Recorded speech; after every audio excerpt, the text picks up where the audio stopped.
ये धरती तुम्हारे बाप की नहीं है। ये पहुंचा दो संदेश दुनिया भर के हर इंडस्ट्रियलिस्ट, बिजनेसमैन और इन सब का चंदा लेने वाली पॉलिटिकल पार्टीज तक। ये धरती तुम्हारे बाप की नहीं है।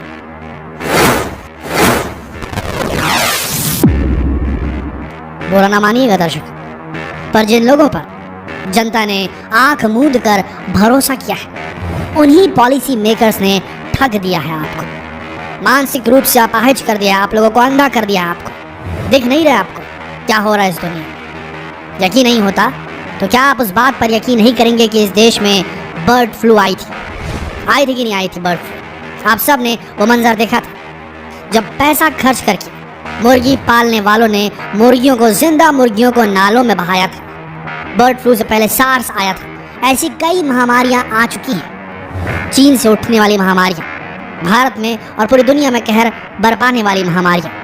अगर आप भारत के किसी ऐसे शहर में मौजूद हैं आज की तारीख और ये वीडियो देख रहे हैं जहां लॉकडाउन खुल गया है पूरी तरीके से, तो लॉकडाउन खुलने के, अनलॉक होने के इस मोमेंट को एंजॉय करने से पहले जरा इस वीडियो को पूरा देखिए। आपको ना मालूम हो तो बता दें, पेलियो फ्रॉस्ट, पेलियो मतलब पुरातन और फ्रॉस्ट मतलब बर्फ।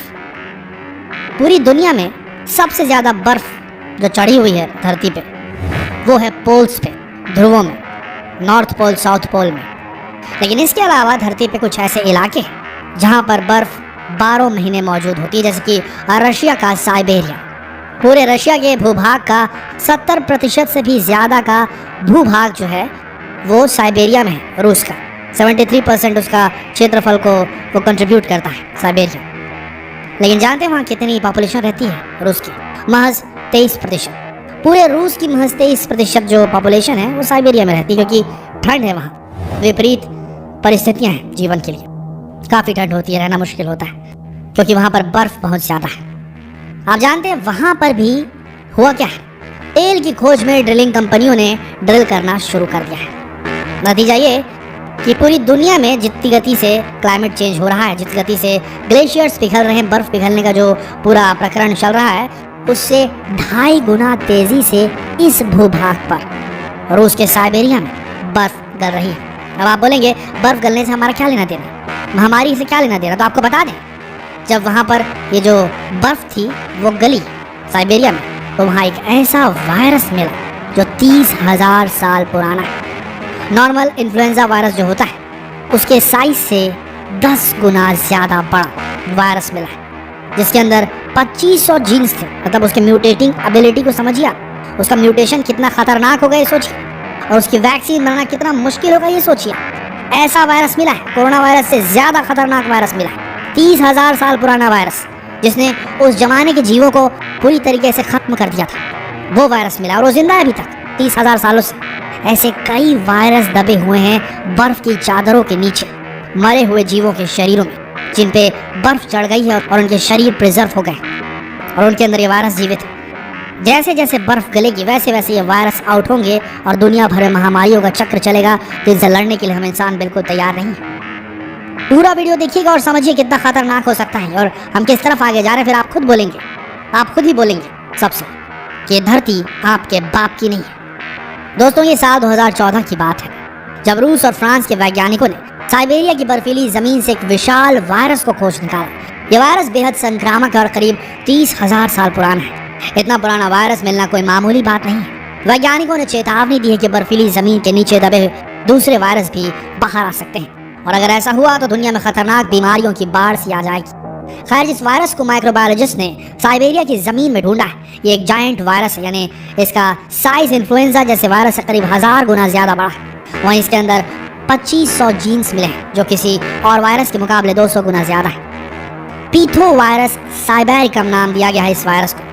लेकिन इस वायरस को, पीथो वायरस साइबेरिकम को, जब साइंटिस्टों ने अमीबा की कॉलोनी में छोड़ा, अमीबा एक माइक्रो ऑर्गेनिज्म होता है जो इसे साइंटिस्ट यूज़ करते हैं टेस्टिंग के लिए, तो अमीबा के ऊपर जब इस वायरस को छोड़ा गया तो अमीबा का नाम और निशान खत्म कर दिया इस वायरस ने। हालांकि राहत की बात यह है कि इस वायरस का इंसानों पर कोई असर नहीं दिखा, लेकिन इससे खतरा नहीं टला है, क्योंकि लगातार बढ़ता टेम्परेचर और इससे हो रहे क्लाइमेट चेंज से नेचुरल रिसोर्सेज की तलाश में साइबेरिया की बर्फ जो है वो गल रही है और उसके अंदर जिंदा वायरसेस हैं। कितनी तादाद में है इसकी कोई गिनती नहीं है। कोई न कोई वायरस इंसानों के प्रति खतरनाक हो सकता है, जो हजारों सालों से बर्फ में दफन है। इसके अलावा बीते कुछ वक्त में साइबेरिया में कुछ ऐसी घटनाएं भी हुई जो काफ़ी मिस्टीरियस यानी कि रहस्यमयी है, और फ्यूचर में इसे धरती पर रहने वाले हम इंसानों को काफ़ी नुकसान पहुंच सकता है। दोस्तों, अगर ऐसा ही चलता रहा, ऐसे ही इंडस्ट्रियलिस्ट पैसा कमाने के लिए पॉल्यूशन फैलाते रहे, रिन्यूएबल सोर्सेस ऑफ एनर्जी को छोड़ करके non renewable sources of energy यानी कि फॉसिल फ्यूल्स,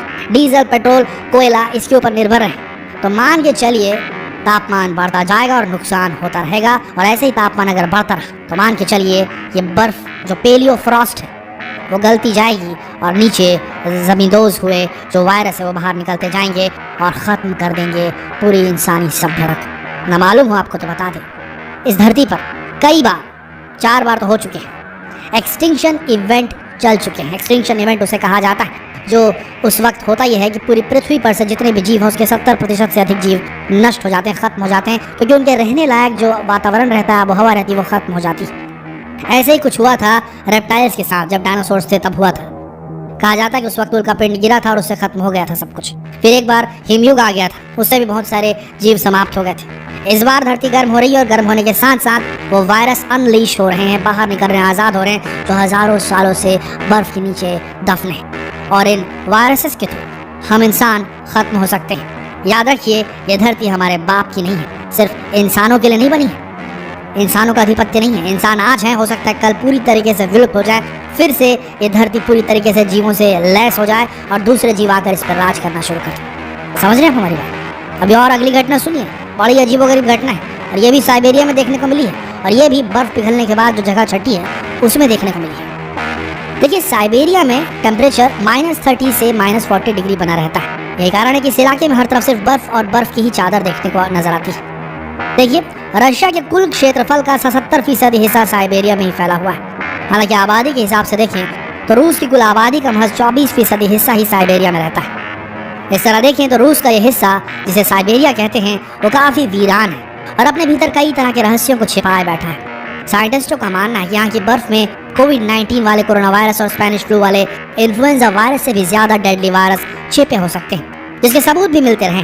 साल 2016 में साइबेरिया के यमाल पेनिनसुला में एंथ्रेक्स आउटब्रेक के कारण कई लोग इन्फेक्टेड होकर अस्पताल पहुंच गए थे और करीब 2000 रेनडियर्स, एक प्रकार के हिरण जैसे होते हैं रेनडियर्स, पाए जाते हैं वहाँ पर, रेनडियर्स इन्फेक्शन की वजह से अपनी जान गंवा चुके थे। रेनडियर बर्फीले इलाकों में पाए जाने वाले हिरण की एक नस्ल है।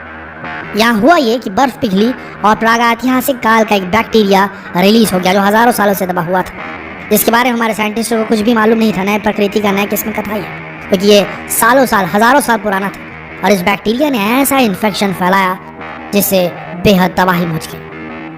और इस तबाही को रोकने के लिए, लगातार हो रही वहाँ रेंडियरों की मौत को रोकने के लिए, आसपास के इलाकों में लोगों की मौत को रोकने के लिए खुद रशिया को अपने उस स्क्वाड को बुलाना पड़ा था जो बायो वॉरफेयर से लड़ने के लिए बना था। यानी कि जैविक हमले की स्थिति में जिस स्क्वाड का हेल्प लिया जाना चाहिए था, उस स्क्वाड को वहाँ आना पड़ा और इस पूरे एरिया को कंटेनमेंट जोन बनाकर उस बीमारी को खत्म करना पड़ा, तब जाके ये बीमारी थमी थी।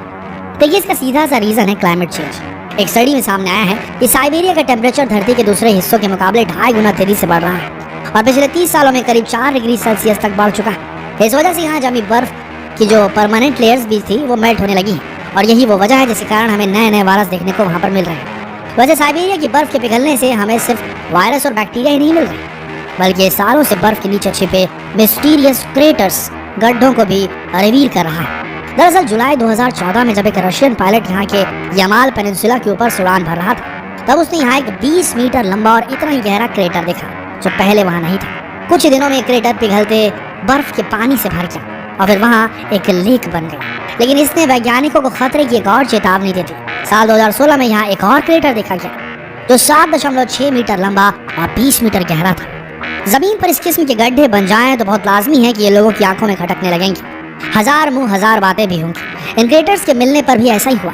कई थियरी सामने आने लगी। किसी ने इसे उल्का पिंड तो किसी ने यूएफओ की वजह से बना गड्ढा बताया, तो कोई इसे जमीन के नीचे बनाया गया मिलिट्री बेस तक बताने लगा। हद तो तब हो गई जब कुछ लोगों ने इसे नर्क का द्वार मानने की गलती कर दी। लेकिन क्या आप जानते हैं कि क्रेटर्स आखिर बनते कैसे हैं? जरा स्ट्रक्चर को देखिए, तो जमीन से कुछ ऊपर कुछ मीटर उभरा हुआ है। आमतौर पर इसे माउंट या पिंगो कहा जाता है। दरअसल साइबेरिया की बर्फ के पिघलने के कारण उससे निकला पानी सॉइल के साथ, नहीं मिट्टी के साथ मिलकर मड बन जाता है जब इन एरियाज में मीथेन गैस भर जाती है तो ये माउंट का रूप ले लेती है। अब सवाल उठता है कि आखिर ये मीथेन गैस आती कहाँ से? बदकिस्मती से इसकी वजह भी क्लाइमेट चेंज है। बर्फ के पिघलने के कारण इसके नीचे दफन मरे हुए जानवर जमीन के ऊपर मौजूद बैक्टीरिया और दूसरे माइक्रो ऑर्गेनिज्म का शिकार बन जाते हैं, जो इस ऑर्गेनिक मैटर को डिकम्पोज कर देता है। इस प्रोसेस के दौरान मीथेन और कार्बन डाइऑक्साइड गैस रिलीज होती है, निकलती है, जो इन माउंट्स को क्रिएट करता है, प्रेशर बनाता है, ऊपर उठने लगती है जमीन धरती। अब ये भी जान लीजिए कि मीथेन गैस में कार्बन डाइऑक्साइड के मुकाबले हीट को, यानी कि गर्मी को ऑब्जर्व करने की, सोखने की कैपेसिटी 30 गुना ज्यादा होती है। मतलब अगर ये हमारे एटमॉस्फेयर में बढ़ता है तो धरती का टेम्परेचर नेक्स्ट लेवल पर पहुंच सकता है और बढ़ जाएगा स्पीड से। जब माउंट्स के भीतर मीथेन गैस का प्रेशर बढ़ता है तो ये किसी वॉल्केनो की तरह फूट पड़ता है। हालांकि किसी ज्वालामुखी की तरह लावा नहीं, बल्कि मड और आइस वाटर का मिक्सचर इरप्ट करता है, फटता है। और हाँ, हमें मीथेन और कार्बन डाइऑक्साइड को बिल्कुल भी नहीं भूलना चाहिए, क्योंकि अभी तक हम ऐसे 7000 माउंट्स डिस्कवर कर चुके हैं जो किसी भी वक्त फट कर क्रेटर बन सकते हैं। वैसे ये भी जान लीजिए कि इन क्रेटर्स का साइड इफेक्ट सिर्फ एटमॉस्फेयर में गैसेस के रिलीज होने तक सीमित नहीं, बल्कि ये हमें और भी कई तरीके से प्रभावित कर सकते हैं। इसका बेस्ट एग्जांपल हमें बाटा गाई क्रेटर में देखने को मिलता है। ये दुनिया का सबसे बड़ा पेलियोफ्रॉस्ट क्रेटर है, जो करीब 1 किलोमीटर में फैला हुआ है और करीब 100 मीटर गहरा है। इस क्रेटर की लंबाई और चौड़ाई बीते कई सालों से लगातार बढ़ रही है। इस वजह से इसके आसपास की जमीन लगातार नीचे की ओर धंस रही है, जिसकी जद में आकर कई इंसान और जानवर अपनी जान गंवा चुके हैं। हालांकि साइंटिस्ट इन क्रेटर्स का बारीकी से अध्ययन करके इनके बारे में बहुत कुछ जान चुके हैं और इनसे निपटने के फॉर्मूले पर भी जोर शोर से काम कर रहे हैं। दोस्तों, सीधी सी बात है, बर्फ रही है गल, और बर्फ के गल जाने से नीचे की जो गैसेस है वो बाहर निकल रही हैं। सड़े गले जो जानवर हैं वो और सड़ गल रहे हैं। ऊपर के एनवायरनमेंट से टच में आने के बाद मीथेन डेवलप हो रही है और वहाँ पर धीरे धीरे प्रेशर बन के उठती है धरती, माउंट का रूप लेती है और इरप्ट हो रही है और क्रेटर्स बन रहे हैं और मीथेन गैस रिलीज हो रही है। यानी कि धरती अपने आप को चेंज कर रही है। हमने इसके साथ खिलवाड़ शुरू कर दिया, इसके टेम्परेचर को बढ़ा दिया। अब इसकी बर्फ पिघल रही है और ये अपने तरीके से रिएक्ट कर रही है, मीथेन छोड़ रही है, कार्बन डाइऑक्साइड छोड़ रही। होगा क्या? इससे और टेम्परेचर बढ़ेगा, क्योंकि मीथेन धूप सोखती, गर्मी सोखती। टेम्परेचर और तेजी से बढ़ेगा, और तेजी से बर्फ पिघलेगी, और तेजी से क्लाइमेट चेंज होगा। और ऐसा टाइम आ जाएगा जब बर्फ धीरे धीरे बहुत तेजी से पिघलेगी, बहुत सारे बैक्टीरिया वायरसेस निकलेंगे और हो सकता है उनके संक्रमण से मानव जाति हमेशा हमेशा के लिए समाप्त हो जाए। अगर उससे नहीं हुई तो टेम्परेचर बढ़ने की वजह से हो जाएगी। दोस्तों, इसीलिए बोलते हैं ये धरती हमारे बाप की नहीं। संभल के पेट्रोल डीजल जलाएं, बेमतलब पर्यावरण को नुकसान पहुंचाने वाली कोई भी क्रियाकलाप में इन्वॉल्व ना होएं, ऐसी किसी भी चीज को ना खरीदें जिससे पर्यावरण को नुकसान होता है। हम पहले बोल चुके हैं आप सबसे कि चीनी चीज़ों, चीनी उत्पादों का पूरी तरीके से बहिष्कार करें। आज हम कह रहे हैं ऐसी कोई भी चीज़ ना खरीदें जिससे पर्यावरण का नुकसान होता है। आज से आप ये करना शुरू करेंगे, अगले 2-3 दशक लग जाएंगे इसका प्रभाव आने में। दोस्तों, जितना हो सके इस वीडियो को शेयर करें और पूछें उन इंडस्ट्रियलिस्ट से, उन बिजनेसमैन से और इन सब का चंदा वसूलने वाले पॉलिटिकल पार्टी से, जो पॉलिसी मेकर्स हैं, उनसे कि भैया ये बताइए क्या ये धरती आपके बाप की? क्योंकि अगर होती तो ये समस्या खड़ी नहीं होती। प्लीज़ ये वीडियो शेयर कीजिए फेसबुक पर, व्हाट्सएप पर, यूट्यूब पर और जागरूक कीजिए लोगों को। मिलते हैं अगले दिलचस्प वीडियो में। तब तक के लिए आप सबका इस वीडियो के अंत तक बने रहने के लिए दिल से धन्यवाद।